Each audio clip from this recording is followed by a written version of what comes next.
If you are facing language problem in the Red Note app, then you are at the right video. So hello everyone, welcome back to the new video.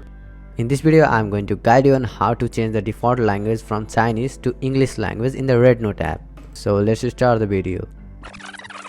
Open the Red Note app first and you will be on the Red Note home page. Then now tap on the me icon that is at the top right of the bottom bar. And now you will see your profile. So tap on the gear button that is right next after the profile icon.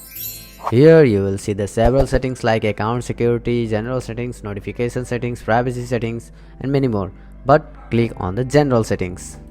And here again you will see the many options, but you will see the language option that is at the very first. Tap on it and you will see here 3 languages. So tap on the English language and tap on the save option that is at the very top right corner. So that's how you can change the default language into the English in the Red Note app.